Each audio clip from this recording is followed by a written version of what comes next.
मिनश्शैतानिर्रजीम बिस्मिल्लाहिर्रहमानिर्रहीम। तो मेरा टॉपिक तकवा एंड क्राइसिस ऑफ कॉन्साइंस, इस पर इंशाल्लाह आज आपके सामने कुछ प्रेजेंटेशन रखने की कोशिश करूँगा। टॉपिक को थोड़ा पहले अच्छे से समझ लेते हैं, उसके बाद थोड़ा डिटेल में जाएंगे। सबसे पहले तो कॉन्साइंस क्या होता है उसके बारे में थोड़ा अंडरस्टैंड करने की कोशिश करेंगे। उसके पहले स्पीच का थोड़ा ओवरव्यू दे दूं आपके सामने कि क्या क्या बातें आएंगी, और उस बाद फिर सेक्शन वाइज हम चलते रहेंगे। तो प्रेजेंटेशन का मकसद ये है कि हमारा जो मोरल कंपास है, मतलब हमारे जो सही और गलत सोचने और समझने की परख है, उसको कैसे इस्लामिक थॉट के नज़रिए में हम रीबिल्ड कर सकते, सेव कर सकते, उस बारे में ये पूरी स्पीच होगी। तो स्टार्ट करते हैं। सबसे पहले कि कॉन्साइंस क्या होता है। तो कॉन्साइंस हमारा जो मोरल सेंस होता है, जो किसी भी चीज़ को सही या गलत देखने के जो सेंस होता है हमारा, उसको हम बोलते हैं कॉन्साइंस। ये इंसान के बिहेवियर को इन्फ्लुएंस करता है, इंसान की नीयत को इन्फ्लुएंस करता है, इंसान क्या करना चाह रहा है उसके आने वाले स्टेप को भी काफ़ी हद तक इन्फ्लुएंस करता है। ये होता है हमारा कॉन्साइंस, मतलब इंसान का जो मोरल कंपास होता है, इनर जो अल्लाह ताला ने इंसान के अंदर जो एक सेंस रखा हुआ है सही और गलत चीज़ों को परखने की, उसको हम बोलते हैं कॉन्साइंस। अब तकवा का इसमें क्या रोल है वो थोड़ा हम समझेंगे।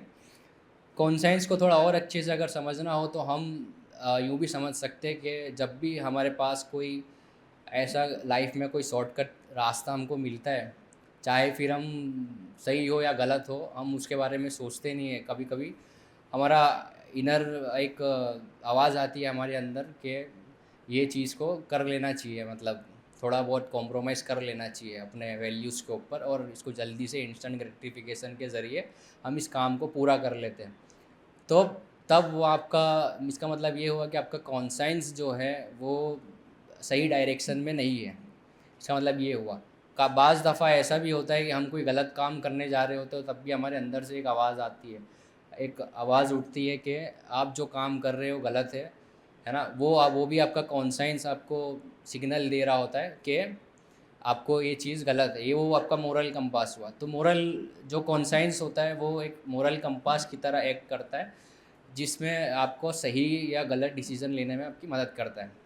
अब तकवा कहाँ पर यहाँ पर रोल में आता है। तो कंसाइंस को इन्फ्लुएंस करने वाला जो सबसे बड़ा एलिमेंट है वो है तकवा। अगर इंसान का तकवा कमज़ोर होगा तो उसका जो मोरल कंपास है वो ज़्यादातर इन्फ्लुएंस होगा गलत डिसीजन से, गलत डायरेक्शन के थ्रू, है ना। और अगर तकवा उसके कॉन्साइंस के ऊपर मतलब इन्फ्लुएंस अच्छे पॉजिटिव वे में होता है, तो वो एक सही डायरेक्शन में उसका एक इनर सेंस और सेंसिटिविटी क्रिएट होती है। ये है कॉन्साइंस। अब आगे चलते तकवा को थोड़ा अंडरस्टैंड करते हैं। तकवा का जो डेफिनेशन आम तौर पर हमारे यहाँ जो कम्युनिटी में जो बहुत वाज़ेह है वो ये है कि अल्लाह ताला से डरो। ये एक बहुत बेसिक डेफिनेशन आम तौर पर कॉमन यूज़ होता है हमारे कम्युनिटी और माशरे में।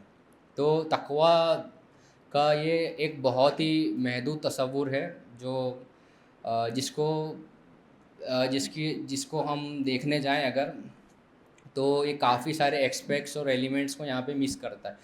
तो तकवा जो है असल में वो ये है कि तकवा का जो मायने है वो है प्रोटेक्टिव होना, मतलब प्रोटेक्टिवनेस एक तरह की, जो लुग़वी मायना है तकवा का वो कि प्रोटेक्टिवनेस किससे, गलत कामों से अपनी हिफाजत करना, वो होता है तकवा। असल में तकवे का मायना वो होता है।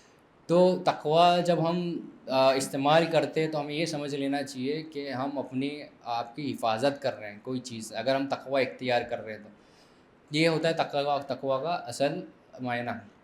तो तकवा का और डिटेल में समझ में जाए तो उसका एक और अच्छा डेफिनेशन ये आएगा कि गॉड कॉन्शियसनेस, जिसकी बात अभी हमारे डिस्कशन में भी आई कि असल में तो तकवा वही है कि हमें अल्लाह ताला की नाराज़गी से अपने आप को बचाना है। इसका ज़रिया ये हो सकता है कि हम हर वक्त, हर मोमेंट, हर पल, कभी भी कोई काम करना चाहे तो अपने हमेशा हमारे माइंड में एक गॉड कॉन्शियसनेस की सिफ़ात हमारे हमारे अंदर मौजूद होनी चाहिए। तभी हम कोई काम करने जा रहे हैं तब वो सही से होंगे, और या फिर हमारी कोई नीयत होगी वो सही तरीके, सही डायरेक्शन हम दे पाएँगे।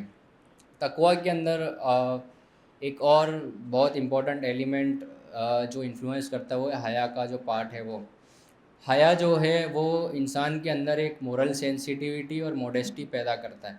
मतलब कि आप कभी भी कोई काम करने जाएँगे तो अगर आपसे कोई चीज़ गुनाह हो जाता है या कोई गलत काम हो जाता है, तो बदले में आपके अंदर एक सेमनेस वाली भावना होनी ज़रूरी है। एक पछतावा वाला इमोशन होना ज़रूरी है। एंड ताकि आप उसे उस पर रिफ्लेक्ट करके वापस अल्लाह ताला की तरफ तौबा कर कर वापस आ सकें, है ना? ये चीज़ को ड्राइव करता है हया वाला जो पार्ट है, वो इंसान के अंदर ये चीज़ को, मॉडेस्टी को और मोरल सेंसिटिविटी को ड्राइव करता है। ये होता है ये था हया का एलिमेंट। अब इसके बाद तकवे को अगर और डिटेल में हम समझने जाए तो तकवा के टोटल 4 एलिमेंट्स होते हैं जो यहाँ पर पॉइंट में है। सबसे पहले ये है कि अवेयरनेस, मतलब कांस्टेंट माइंडफुलनेस के अल्लाह ताला हमको देख रहा है, ये होता है सबसे पहला अवेयरनेस, मुराकबा। ये सबसे पहला एलिमेंट है तकवा का। इसका ये है कि हमारे अंदर एक अटेंटिवनेस इंसान के अंदर होनी चाहिए कि अल्लाह ताला हर जगह मौजूद है। हर जगह हमारे डेली चॉइसेस के अंदर भी अगर हम कोई चीज़ कर रहे हैं तो उसमें अल्लाह ताला की रज़ामंदी शामिल होनी चाहिए। एवरी डिसीज़न, चाहे वो छोटा हो या बड़ा हो, वो हमारे इस थॉट से इन्फ्लुएंस होना चाहिए कि क्या अल्लाह ताला इस चीज़ से राज़ी होगा या अल्लाह ताला इस चीज़ से नाराज़ होगा। ये होता है एक कांस्टेंट अवेयरनेस। या इसका एक एग्जांपल ये हो सकता है कि अगर हम किसी से इंटरेक्ट कर रहे हैं या किसी से बातचीत कर रहे हैं, तो उसको उसको उसके साथ रूडली बिहेव करने से या उसके ऊपर गुस्सा करने से पहले हम ये सोच लें कि अल्लाह ताला क्या इस चीज़ से या मेरे इस रवैये से राज़ी होगा कि नहीं। ये होता है एक अवेयरनेस, कांस्टेंट इंटरनल अटेंटिवनेस। दूसरी चीज़ है, दूसरा एलिमेंट जो है वो है इंटेंशन। इस्लाम में हर चीज़, जो भी एक्शंस आप कर रहे हो उसका जजमेंट जो होगा वो अल्लाह ताला की नज़र में आपकी नीयत के ऊपर होगा। आपकी नीयत जैसी होगी उस हिसाब से आपको जज किया जाएगा रोज़े महशर के दिन। तो दूसरा जो इम्पोर्टेंट एलिमेंट तकवा में है वो है नीयत का, कि तकवा में आपको सबसे पहले ये है कि आपकी कुछ भी काम कर रहे हैं तो उसके पीछे की नीयत आपकी दुरुस्त होनी ज़रूरी है। कि और आपका गोल जो है वो भी एक डिवाइन गाइडेंस के थ्रू अलाइन होना बहुत ज़रूरी है। ये होता है इंटेंशन का एलिमेंट। चाहे फिर इसमें आप तिजारत कर रहे हो, जैसे मिसाल के तौर पर, तो आप तिजारत खाली माल कमाने के लिए नहीं करेंगे, आप एक हलाल सस्टेनेंस अपनी फैमिली के लिए प्रोवाइड करने की कोशिश करेंगे। ये आपकी नीयत होनी चाहिए। आप माल कमा रहे हैं तो चैरिटी में देने के लिए या अल्लाह ताला की रज़ामंदी के लिए, वो सब चीज़ें का भी मादा आपके अंदर होना ज़रूरी है। ये है, यहाँ पर इंटेंशन वाला पार्ट रिफ्लेक्ट करता है। तीसरा जो है वो कैरेक्टर है कि आपका दूसरों से बिहेवियर कैसा है, आपका मोरल कंडक्ट कैसा है, आपका इनर डिस्पोजिशन कैसा है। ये सब चीज़ें जो है वो आपके किरदार को रिबिल्ड करती हैं। तो तकवा रीशेप करता है कि आप लोगों से कैसा बिहेव करेंगे, आपकी हैबिट्स किस तरह डेवलप होंगी, ये, और वो इस्लामिक वैल्यूज़ के साथ अलाइन कर रही है कि नहीं। मतलब आपके अंदर इंटीग्रिटी है कि नहीं, ऑनेस्टी है कि नहीं, पेशेंस भी है कि नहीं आपके अंदर, आप हम्बल हैं कि नहीं अपने बिहेवियर में, आपके पास ह्यूमिलिटी है कि नहीं, काइंडनेस वाला मादा है कि नहीं अंदर। ये सारी जो कैरेक्टर्स जो अखलाक को बिल्ड करती हैं, ये सारी चीज़ भी इन्फ्लुएंस होंगी या तकवा के अंडर। मतलब किसी से आराम से, नरमी से बात करना, अपने किसी से वादा करे तो उसको पूरा करना, लोगों की गलतियों को माफ़ कर देना, ये सारी चीज़ें आएंगी आपके कैरेक्टर के अंदर। कैरेक्टर बिल्ड होगा तकवे के ज़ीमन के अंदर। चौथा जो है वो है सोशल रिस्पॉन्सिबिलिटी। तकवा सिर्फ आपकी पर्सनल कैरेक्टर के लिए या पर्सनल इन्फ्लुएंस के लिए या अपना पर्सनल अल्लाह ताला से कनेक्शन बिल्ड करने के लिए सिर्फ इतना महदूद नहीं है। ये आपकी पर्सनल पीटी से ज़्यादा लोगों से कनेक्ट करने के लिए, कम्युनिटी की वेलबींग तक भी जाकर आपके लिए मदद करता है। तो तकवा सिर्फ प्राइवेट वर्कशिप नहीं है, ये एक्सटेंड होकर एक सोसाइटी को सर्व करने का, सोसाइटी में जस्टिस कायम करने का, फिर लोगों की मदद करना, ये सब चीज़ भी ये तकवा का एक पर्पज़ है। ये सोशल रिस्पॉन्सिबिलिटी के अंदर आएगा। मिसाल के तौर पर गरीबों का ध्यान रखना, उनकी केयर करना, फिर अपने काम के अंदर ऑनेस्टी से काम करना, किसी के साथ दगाबाजी नहीं करना, लोगों के साथ मामला मामला फेमी में सही रहना, फिर कम्युनल हार्मनी को बरकरार रखना, ये सारी चीज़ें भी सोशल रिस्पॉन्सिबिलिटी के अंदर आएगी। तो ये टोटल 4 एलिमेंट्स से तकवे के, जिसके अंदर सारे पूरा तकवा का डिस्क्रिप्टिव जो चीज़ें हैं वो सारी आ गई इसके अंदर। अब इसके बाद इमाम गज़ाली अपनी किताब में the book of religious sciences के अंदर कुछ बातें रखते हैं जो मुझे काफ़ी अच्छी लगी, रिफ्लेक्ट हुई, तो मैंने भी यहाँ रखी है, जिसमें जो यहाँ पर काफ़ी मतलब समझने में कि तकवा कैसे कमज़ोर होता है, और जो मॉडर्न क्राइसिस वगैरह है हमारे पास आज जो वो सब चीज़ में किस तरह इसको इन्फ्लुएंस करता है, उसके बारे में कुछ है। तो इमाम अल गज़ाली ने अपनी किताब में हार्ट ऑफ डिसीज़ नाम का, डिसीज़ ऑफ हार्ट नाम का एक चैप्टर रखा है, बहुत डिटेल में है, उसको पढ़ना चाहिए सबको, जिसमें ब्रीफ पर ये लिखा है कि इंसान की एक तो जिस्मानी डिसीज़ होती है जिस पर वो ज़ाहिर तौर पर आ जाती है इंसान के पास, जैसे बुखार हो गया या कोई ज़ख़म लग गया, वो इंसान को खुद ब खुद पता चल जाता है। लेकिन जो हार्ट की डिसीज़ होती है वो उस पर इंसान को ज़ोर लगाकर रिफ्लेक्ट करना पड़ता है कि, है ना, कि मेरे अंदर क्या बुराइयाँ है, उसके लिए बहुत जिगर चाहिए, बहुत वो सब चीज़ें जो उसको डिसीज़ ऑफ हार्ट के अंदर उन्होंने रखी है, जिसके अंदर सबसे पहला ये है कि प्राइड, इंसान के अंदर प्राइड होना, एनवी होना, ग्रीड होना, एंगर होना, ये सारे जितने नेगेटिव इमोशंस है इसको डिजीज़ ऑफ हार्ट के अंदर रखा है। एक्सेसिव लव ऑफ दुनिया भी, मतलब खाली दुनिया की मोहब्बत में सारी अपनी ज़िंदगी गुजारना, अपना पर्पस उसके आसपास बनाना, ये सब चीज़ भी है जो है, ये वो सब सिफ़ातें अगर इंसान के अंदर पाती है तो इसका दिल बीमार हो चुका है।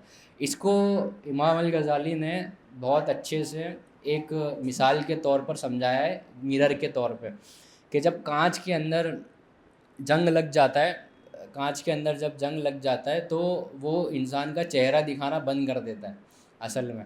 तो ये जो जंग लगा हुआ है ना, वैसा दिल के अंदर भी जंग लगता है। जब इंसान के दिल के अंदर जंग लगता है तो फिर ये इसके अंदर ये सारी बीमारियां पैदा होती है। वो इंसान अपने आप को रिफ्लेक्ट नहीं कर पाता सही से, है ना, वो अपने आसपास की सच्चाई, अपनी खुद की सच्चाई को रिफ्लेक्ट नहीं कर पाता। ये एग्ज़ाम्पल के तौर पर इमाम अल गज़ाली ने बताया है। अब ये सब जो डिसीज़ वगैरह क्रिएट हुए, जो सब मसले मसाइल हुए, तक़वा की कमज़ोरी, उसके वजह से जो क्राइसिस वगैरह पैदा हुआ है कॉन्साइंस की कमज़ोरी की वजह से, उसको 3 भाग में हम डिवाइड कर सकते हैं। सबसे पहला है मटेरियल इंडिविजुअलिज़म।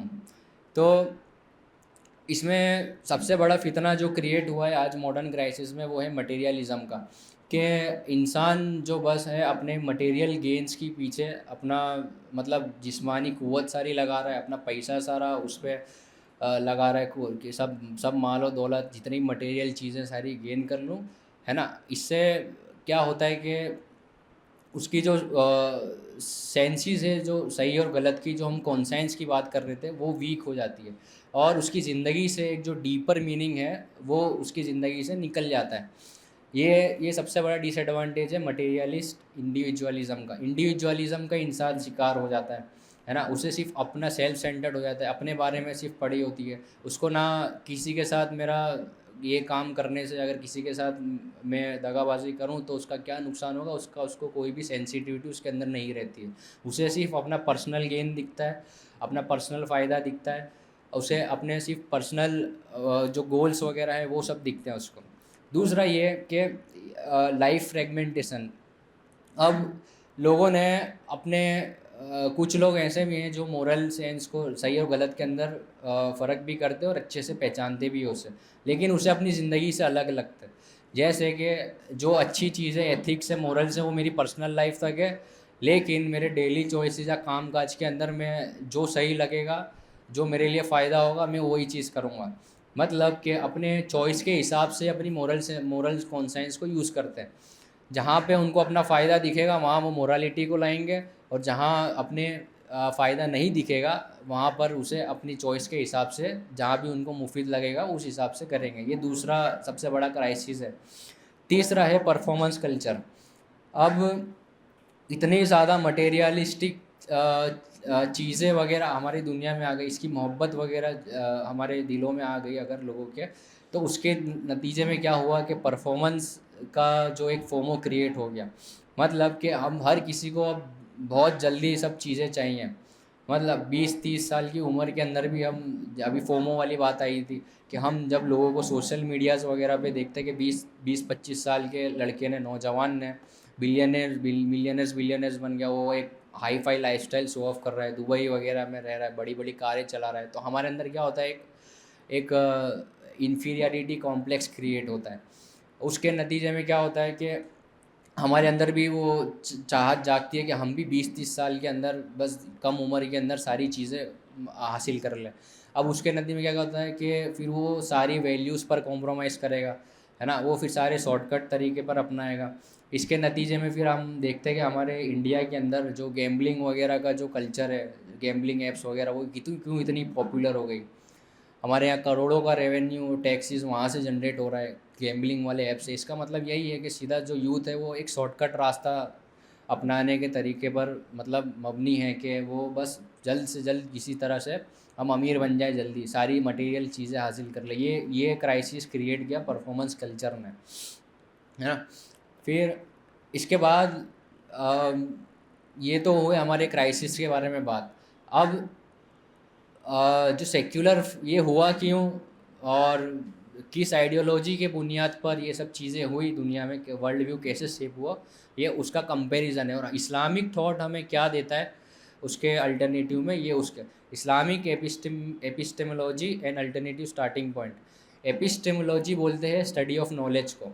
नॉलेज हासिल करने के क्या प्रिंसिपल्स, क्या उसूल हो सकते हैं, वो होता है एपिस्टेमोलॉजी। तो सेक्युलर फ्रेमवर्क्स ने क्या कहा, क्या करा है कि उसने फैक्चुअल नॉलेज को मोरल पर्पस से सेपरेट कर दिया। मतलब बहुत ही न्यूट्रल किया है उसने, बहुत ही हाईली न्यूट्रल रखा है उसने इस मामले को कि जो भी एथिक्स होंगे आपके, जो भी मोरल प्रिंसिपल्स होंगे, वो फैक्ट और साइंसिस के मतलब अलग होंगे। मतलब अगर वो फैक्ट और साइंसिस के अंडर में नहीं आते तो उसको हम इंक्लूड नहीं करेंगे। मतलब मोरल वैल्यूज़ को साइड में रखा है और फैक्ट्स और साइंसिस के बुनियाद पर ही, मतलब कोई रिसर्च या कोई थियोलॉजी या कोई भी स्टडी अगर इफ़ेक्टिव साबित हो रही है किसी के लिए भी, तो उसे हम अपना लेंगे, चाहे फिर उससे समाज का नुकसान हो या किसी का फ़र्द का नुकसान हो, उसका कोई भी इसकी परवाह नहीं करता।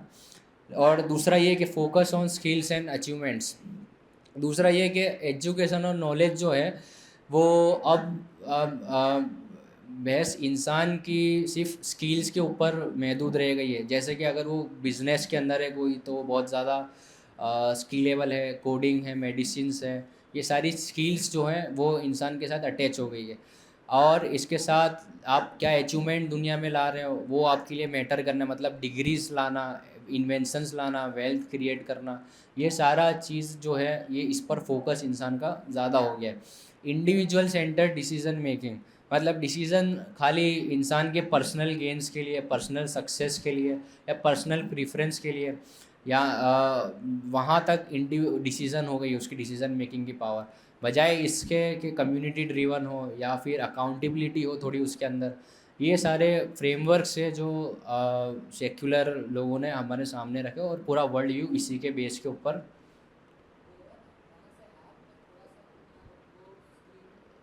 ओके, तो उसी के बेस पर सारी चीज़ें इंडिविजुअल सेंटर डिसीज़न हो रही है। अब दूसरा इसके अल्टरनेट में इस्लामिक थॉट ने हमारे सामने क्या दिया है, वो है कि नॉलेज जो है वो मकसद के अंदर एम्बेडेड है। मतलब कि अगर आप नॉलेज भी हासिल करेंगे तो उसके पीछे का कोई मकसद होगा, कोई पर्पज़ होगा। ये इस्लामिक फ्रेमवर्क है। इसके बाद अपने फेथ और नॉलेज भी किस तरह होगी, अपने फेथ को प्रोटेक्ट करना, या लाइफ को, या इंटेलेक्ट को, या अपनी फैमिली को, या वेल्थ को, ये सारी चीज़ के हासिल करने के पीछे भी कोई मकसद होगा। मतलब नॉलेज को एथिक्स से और पर्पस के साथ जोड़ दिया इस्लाम ने। दूसरा, formation oriented towards towards the divine. मतलब कि दूसरा जो स्किल्स और अचीवमेंट्स वाली बात आई थी कि वो खाली वर्ल्डली गेन के लिए इस्तेमाल किया जा रहा था, तो दूसरे इस्लाम ने इसका अल्टरनेटिव ये दिया है कि हमारा जो पर्पस होगा स्किल्स अचीव करने का, या फिर लर्निंग का, वो सारा अटैच होगा। वो उसका सारा मकसद ये होगा कि हम अल्लाह ताला से नज़दीक, या अल्लाह ताला को जानने के लिए, उसको डिस्कवर करने के लिए इल्म हासिल करेंगे। तो ये इसका ओरिएंटेशन जो है वो डिवाइन पर्पस की तरफ चला गया। मतलब every branch of knowledge is means to understand creation and fulfil divine guidance. तीसरा, रिस्पॉन्सिबिलिटी टू कम्युनल गुड। मतलब knowledge is not only personal, it comes with responsibility. मतलब कि अब आप कुछ भी चीज़ हासिल कर रहे हैं, या कुछ भी आप स्टेटस वगैरह कम्युनिटी में अगर हासिल कर रहे हैं, तो उसका फ़ायदा कम्युनिटी तक पहुंचना चाहिए। मिसाल के तौर पर अगर आप डॉक्टर हैं तो उसका फ़ायदा लोगों से होना चाहिए, आप इंजीनियर हैं तो आपकी इन्वेंशन से लोग इस्तेफ़ादा हासिल करें। तो हमेशा यही सोच होनी चाहिए, हमारा माइंड ये ओरिएंटेशन में होना चाहिए कि मेरा काम, या या मैं मेरी अपनी ज़ात कैसे अल्लाह ताला को और लोगों तक, लोगों के लिए फ़ायदे के लिए मुफीद साबित हो। ये ये कंपैरिजन था सेकुलर फ्रेमवर्क्स का और इस्लामिक थॉट्स का। अब इसमें कुछ प्रैक्टिकल स्टेप्स वगैरह भी हैं कि तकवा को हम कैसे मजबूत कर सकते हैं। ये सारे जो स्टेप्स हैं वो इमाम अल गज़ाली की किताब में से लिए गए हैं। इसमें सबसे पहला ये है कि अवेयरनेस और सेल्फ रिफ्लेक्शन। मतलब कि अपने आप को डेली, अवेयरनेस वाली जो बात आई थी कि अब कोई भी एक्शंस वगैरह हो, अपने उसमें सबसे पहले आप अवेयर हों कि अल्लाह ताला हमें देख रहा है ना, हमें, और उस चीज़ पर अपना मतलब रिफ्लेक्ट भी करे, उस चीज़ को अपना जायज़ा वगैरह भी ले, मतलब मुहासबा करे और मुराकबा करे। Daily reflection to assess action, identify triggers and understand patterns. अपने ट्रिगर्स को आइडेंटिफाई करें जहाँ पर आपकी कमज़ोरियाँ वगैरह हो रही है। ये सब चीज़ सबसे पहला जो स्टेप है वो यही है कि अपने आप को जानना, अपने आप को डिस्कवर करना, अपने ट्रिगर पॉइंट्स को आइडेंटिफाई करना, अपने अपने माइंड को माइंडफुल रखना, गॉड कॉन्शियस रखना थोड़ा।